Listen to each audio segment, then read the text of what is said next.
Listen to me. Listen closely. You've been sold a lie. We all have.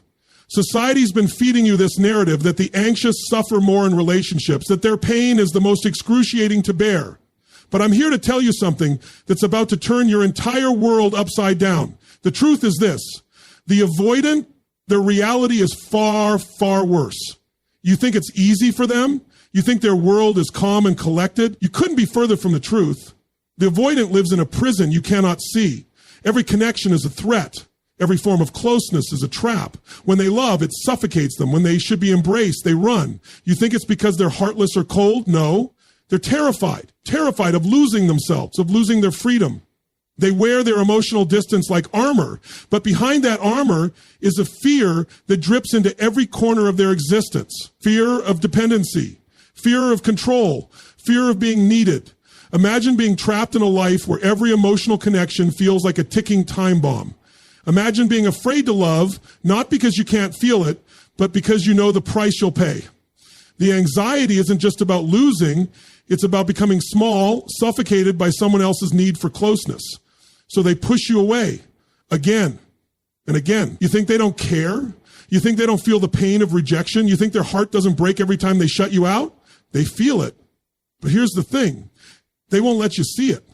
They can't let you in because if they do, the walls come down and they'll be vulnerable. And vulnerability is a dangerous thing in their world. It's like setting fire to a world they've carefully built to protect themselves from being consumed by the one thing they fear most, losing control. But you want the real shock? This constant avoidance, this retreat into isolation? It doesn't make them stronger. It doesn't make them more powerful. It destroys them. It slowly erodes their ability to feel anything at all. Slowly, they drift away from the people they care about, pushing them farther until one day they realize they have no one left. And it is not because they didn't want love. It's because their fear drove them to destroy it. Here's what you need to understand about the avoidance reality. They live in constant battle with themselves. Their deepest desire is to love and be loved. But their deepest fear is that love will cost them their soul. The anxious might hurt, but the avoidant, they shut off the very thing that would heal them, human connection. So before you judge the person who pushes you away, before you condemn them for their coldness, understand this. They are suffering, not because they don't want to love, but because they don't know how to love without losing themselves in the process. It's not a choice. It's a prison. What would it take for the avoidant to trust again, to open up again? It's not a quick fix. It's not a snap of the fingers, but there is a way. And that way starts with you understanding, not judging, holding space, not pushing them away. Because if you can be that safe place, if you can be the calm in their storm, you have a chance to help them heal. You have a chance to help them feel again. But you have to start by recognizing the truth. And the truth is this, the avoidance reality is far worse than you ever thought. And the question is, are you willing to help them face it, or will you walk away like everyone else? That choice, my friend, lies with you. So choose wisely. Because this isn't just about them. It's about you too. You have the power to break the cycle. Will you step up? Or will you let them stay locked in their prison forever? The choice is yours. It always has been. You want to know what hell looks like? It's not fire. It's not screaming. It's not chaos. Hell is silence. Hell is smiling while your soul is cracking in half. Hell is the avoidance everyday life, and no one sees it because they've mastered the art of disappearing in plain sight. The avoidant lives in an invisible prison so well crafted, so expertly designed, even they can't always tell they're trapped. From the outside, they look like they've got it all together. Calm, collected, independent, confident. But I'm telling you right now, don't be fooled. That calm, it's not peace. That independence, it's not freedom. It's armor. Heavy, suffocating armor they've been wearing since the first time they learned that closeness equals danger. You thought anxiety was loud? Avoidance is quiet terror. It whispers, don't get too close. Don't rely on anyone. Don't let them in. They'll control you. They'll crush you. They'll own you. So every time someone tries to love them, they pull back. Not because they're cruel, not because they don't feel, but because love feels like a threat. Connection feels like an ambush. Vulnerability feels like death. And here's where it gets twisted. The avoidant doesn't even know this is happening. They've trained their minds to believe that distance is safety, that isolation is strength, that pushing people away is a wise move, a strategy. They don't see the bars around them, but they're there, cold, steel, invisible, built from years of believing that if they open up, they'll be swallowed whole. You see, anxious people suffer outwardly. Everyone can see it. They cry, they plead, they reach. Their pain is obvious.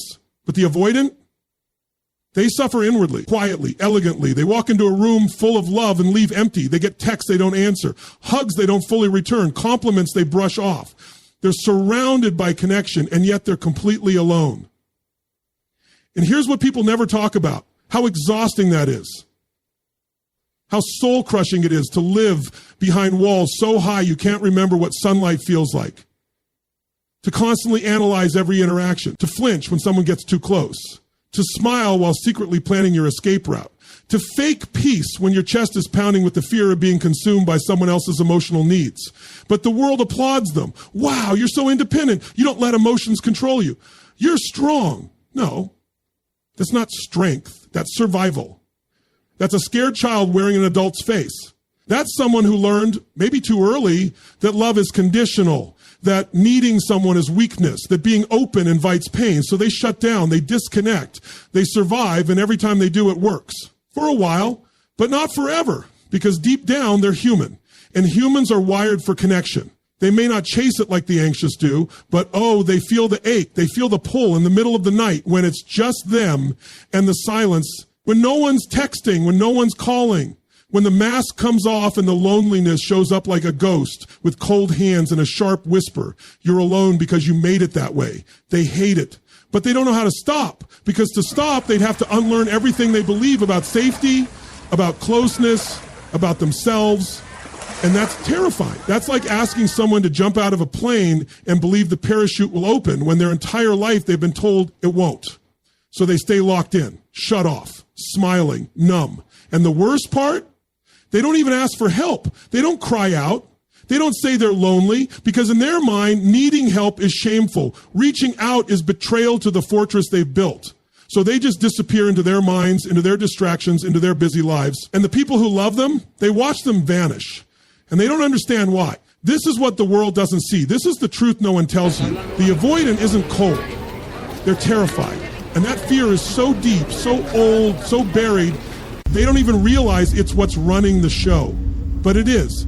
It's the invisible puppeteer pulling every string, sabotaging every connection, shutting down every emotion before it has a chance to take root. And let me tell you, this prison, it doesn't stay invisible forever. Sooner or later, the cracks start to show. Relationships fail. Loneliness sets in. Regret creeps up like smoke under a locked door. And they start to wonder, why can't I feel anything? Why do I always leave before it gets good? Why does love feel like a threat and not a gift?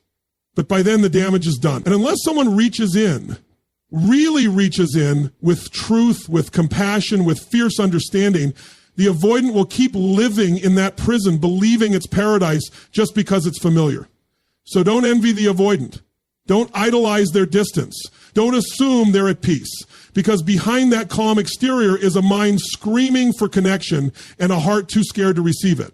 Their pain is real. Their suffering is silent. And if you look closely, you'll see it in their eyes. The fear, the exhaustion, the ache for freedom, they don't know how to ask for, because the worst prison isn't one with locks. It's the one you don't know you're in. And the avoidant, they're living in it right now. You look at the avoidant and you think, wow, they've got it together, calm, collected, unbothered. You think they must not feel the way I feel. You're wrong. You are dead wrong. Because what you're seeing isn't strength. It isn't emotional control. It's silent suffering wearing a clean shirt and a straight face. It's survival mode disguised as self-confidence. You think they're not feeling anything? They're feeling everything. They're just drowning in it quietly, behind a wall so high, not even they can climb it anymore. Let me rip the mask off right now. Avoidance is not peace. Avoidance is not power. Avoidance is pain in disguise. It's a full-blown panic attack dressed as detachment. It's a storm locked in a bottle just waiting to explode, but never does, because exploding would mean vulnerability. And vulnerability is the avoidant's greatest fear. They don't talk about it. That's the first thing. They don't admit when something hurts. They don't confess that they cared. They don't reach for you when they're scared. No, they shut down. They go quiet. They ghost you, emotionally or literally. Not because they don't care, but because caring feels like being exposed. And exposure, That's a battlefield they've walked before, and they didn't make it out unscarred. So now they keep the armor on 24/7, even when it's suffocating them, especially when it's suffocating them. You ever watch someone pretend they're okay while their world is falling apart inside? That's the avoidant. They'll look you dead in the eye and tell you they're fine while their soul is begging them to scream. But they won't scream. They've trained themselves to stay silent, to stay still, to stay in control, because to them, losing control is weakness, and weakness gets you hurt. That's the rule their nervous system learned a long time ago. So, no, they're not free. They're not thriving. They're not above the pain.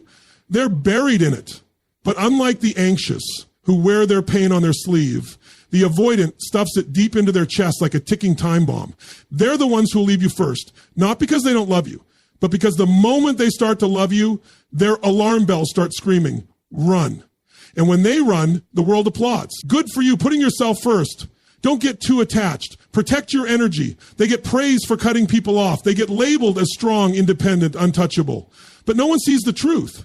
No one sees them sitting alone at 1 a.m., staring at their phone, knowing they pushed away the one person who saw them, the one person who tried to stay, and now it's quiet.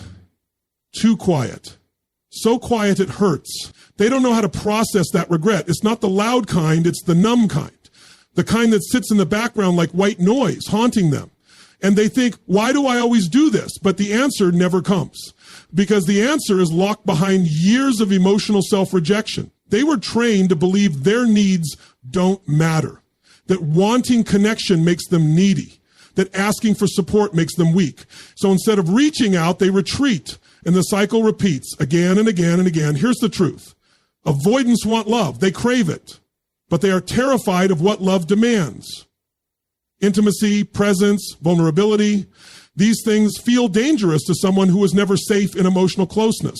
So they pull back. They shut down. And the tragic irony, the very thing that could heal them, connection, is the thing they fear the most. So when you see an avoidant looking like they don't care, don't be fooled. That's not peace. It's pain buried alive. That's emotion held hostage by a brain that's trying to survive. They don't say, I miss you, because admitting that would make them feel powerless. They don't say, I'm scared, because fear to them is something you bury, not something you share. And they don't say, I love you easily, because love to them has always been attached to loss or pressure or abandonment. So they keep their distance. They keep the conversation light. They don't let you in. Not because they're playing games, but because letting someone in means losing control. And when your nervous system is wired for threat, connection becomes the enemy. That's what no one talks about.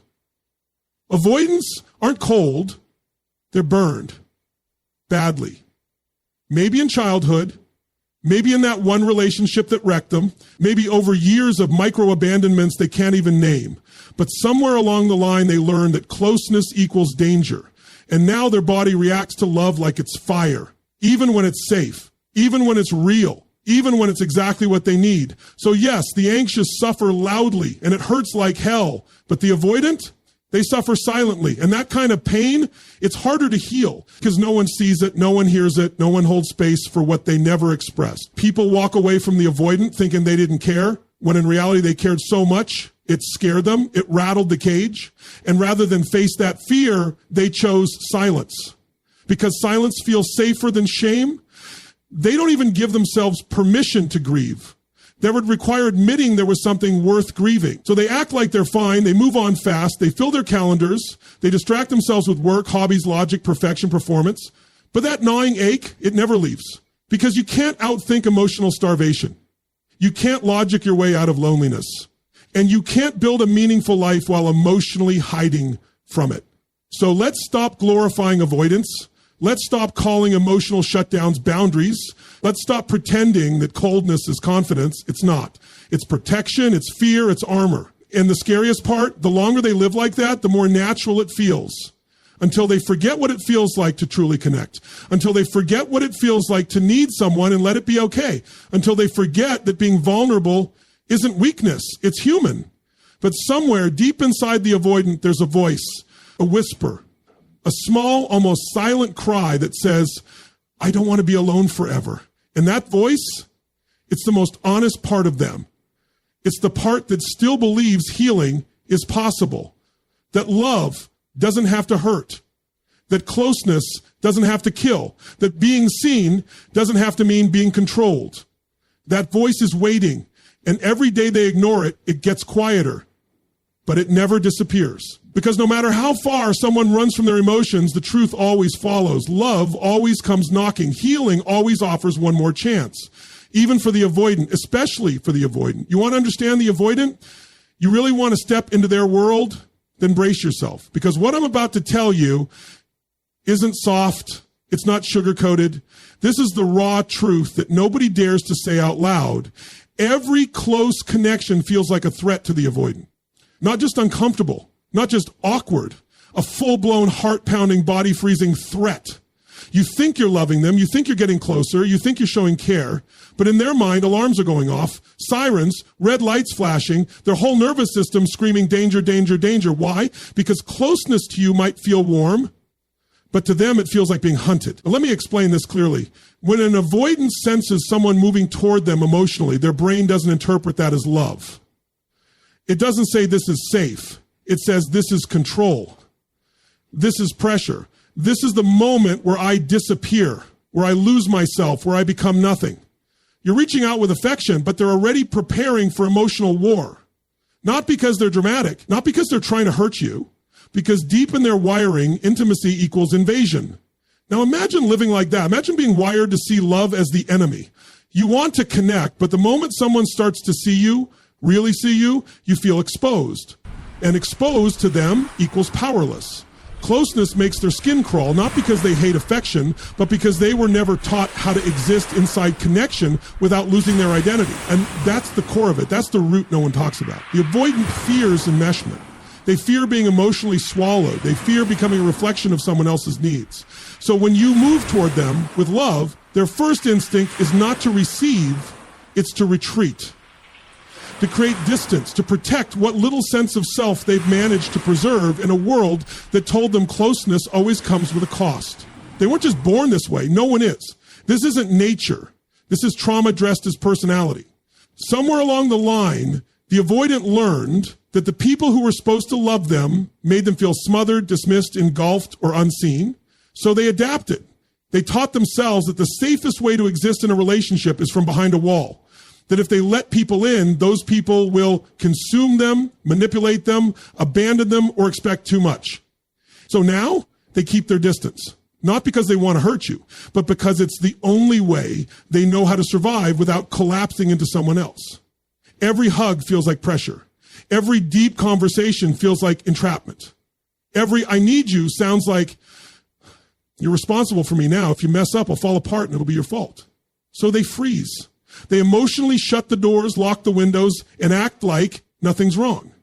And you feel that. You sense it. You know something's off. You're trying to connect, and they're pulling away, going cold, turning small. And then you think, what did I do wrong? But let me be clear. It's not about you. It's not about how you're loving them. It's about how they experience love. For them, love means losing control. Love means surrender. Love means risk.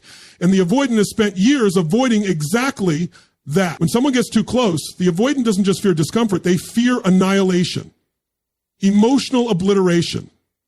They're not thinking this is nice, this is connection. They're thinking, if I let you in, I might lose who I am. I might disappear. I might become a version of me that only exists for your validation. That's not drama. That's survival instinct. And what makes this worse, the world doesn't teach them how to process it. The world celebrates self-sufficiency. It worships independence. It claps for people who say, I don't need anyone. But that's not wholeness. That's just fear weaponized and made socially acceptable. So the avoidant gets applause for what's actually self-protection. They get rewarded for what's really emotional starvation. And over time, they start to believe it.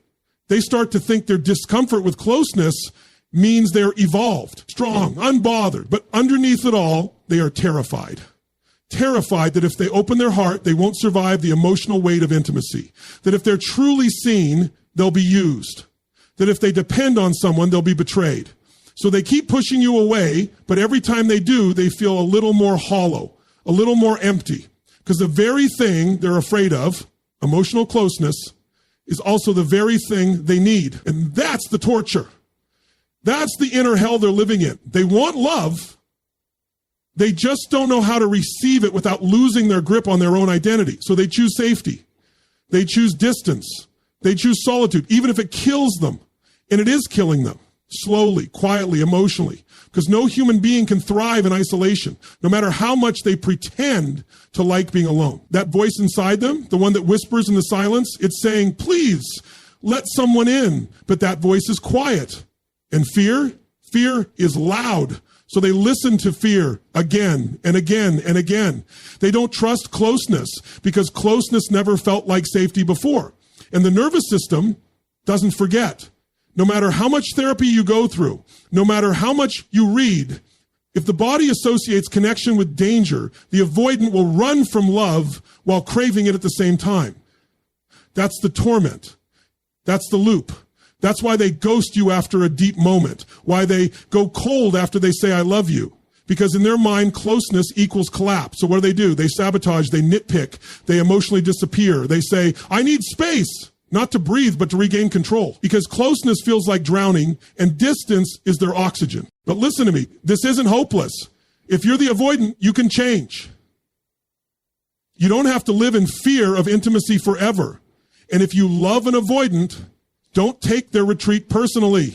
Their fear of closeness is not a reflection of your worth. It's a reflection of their wiring. They don't hate love, they're just terrified that love will erase them. And that fear, that trauma, that wiring is not who they are. It's just where they are. For now, you think the avoidant is heartless because they left without a goodbye. You think they're cold because they didn't fight for you. You think they never cared, that you were just another person in a long line of people they discarded without blinking. But let me tell you what actually happened.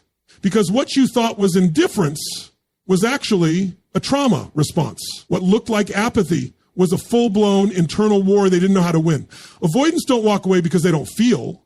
They walk away because they feel too much and they never learned how to survive it.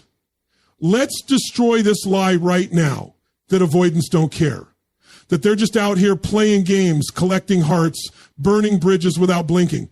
That's not what's happening. When the avoidant walks away, when they ghost, when they shut down, they are not celebrating, they are collapsing, emotionally imploding under pressure they don't know how to name, much less share.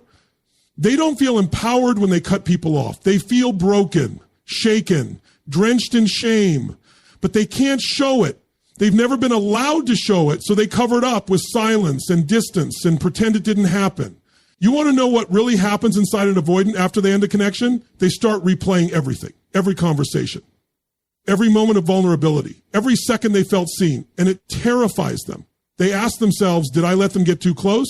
Did I say too much? Did I lose control? Because to them, emotional exposure is not intimacy. It's danger. It's a trap.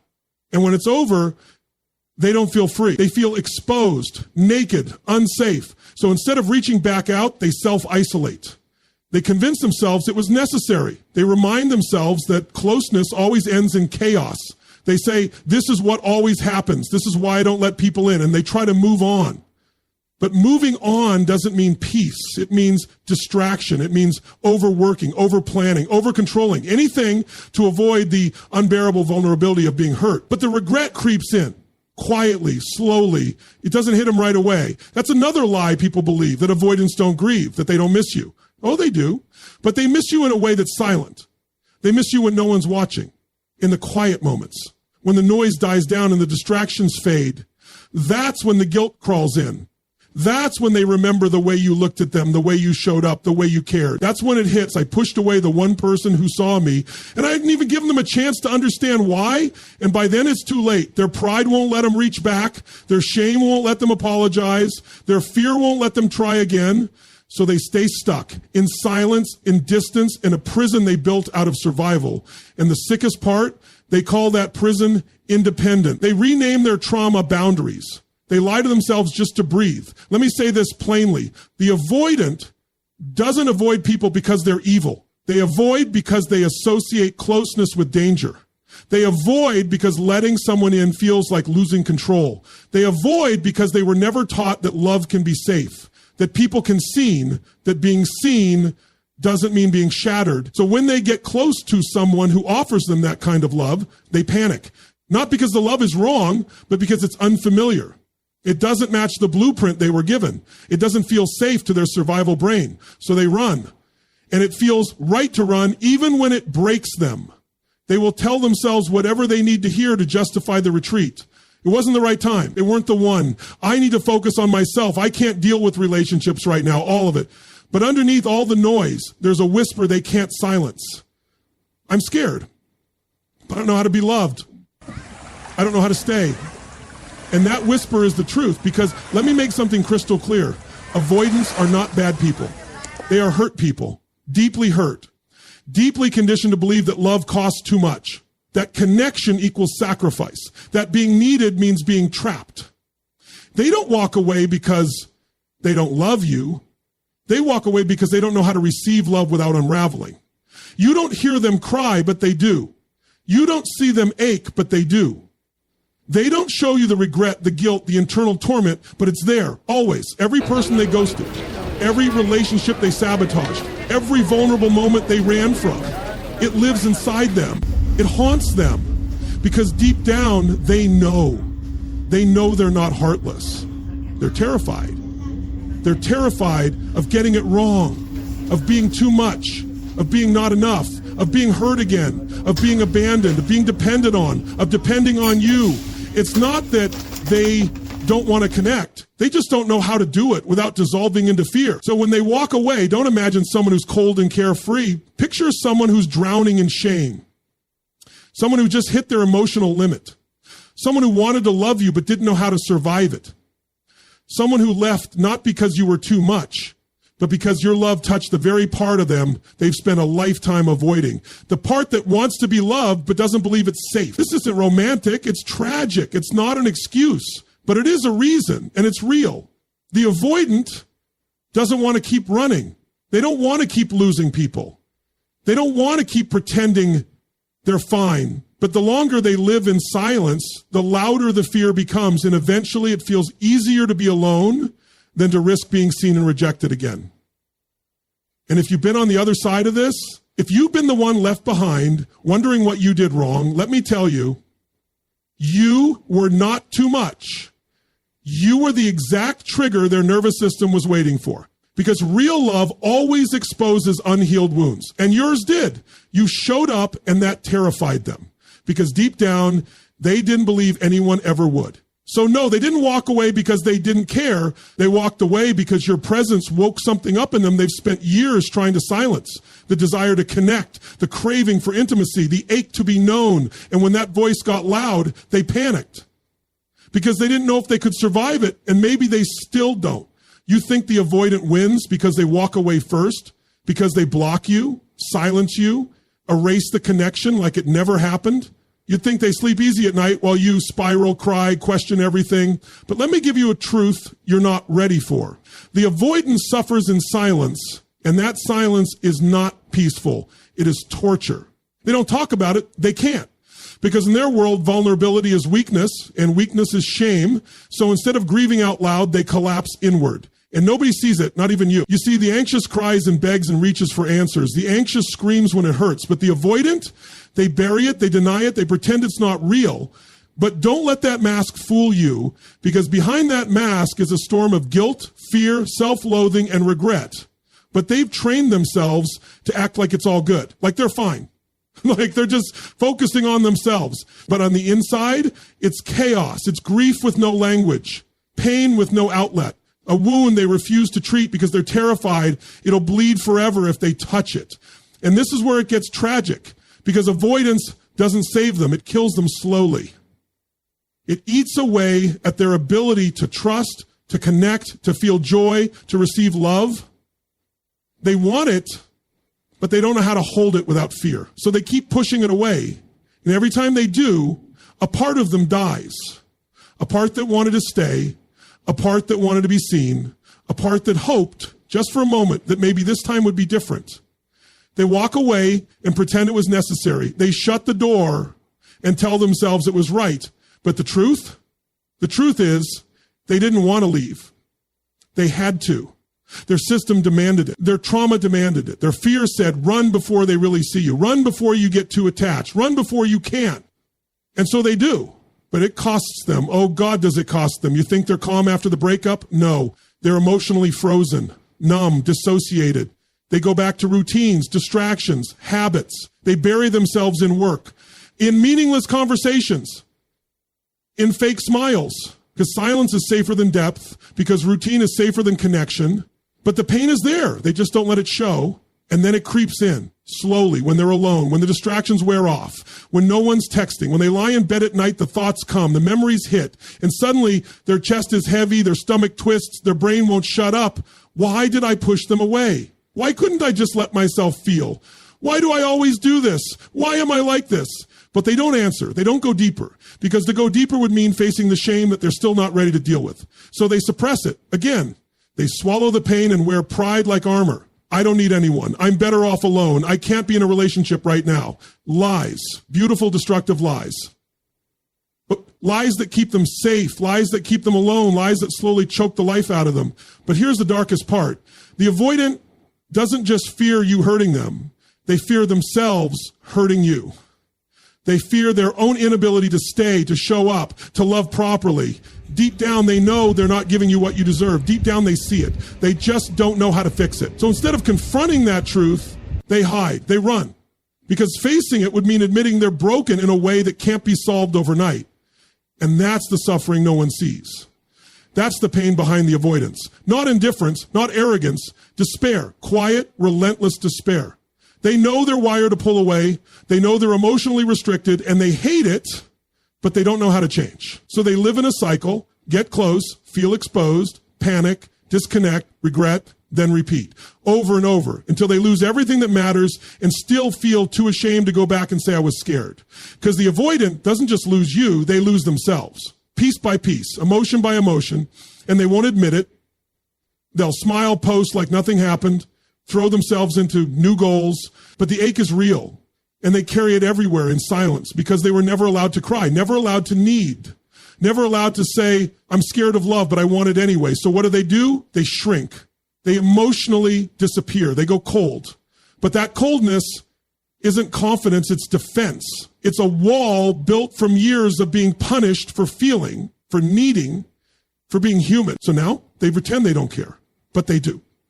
Deeply. So deeply it paralyzes them. And when they remember you, the one who tried, who stayed, who cared, they feel it, that sting, that twist in the gut that says you blew it again.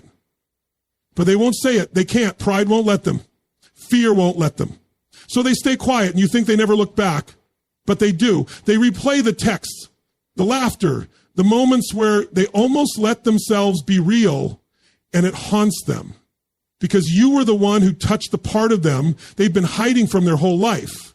You didn't lose them because you weren't enough. You lost them because they couldn't handle the beauty of what you offered. They couldn't hold it. Not because it was too much, but because it was so right that it terrified them. And when someone who's lived in emotional famine suddenly tastes real connection, their system freaks out. It doesn't feel like love. It feels like a threat. So they do what they always do. They retreat. And then they suffer quietly, privately, alone. And maybe, just maybe, they'll try again one day. Maybe they'll grow, heal, learn. But until they face the shame, until they face the pain, until they stop blaming everyone else and start looking within, they will keep losing the very thing they crave most, real love. And no one will see the devastation they carry because it all happens behind closed doors, in silence, where avoidants do their suffering best.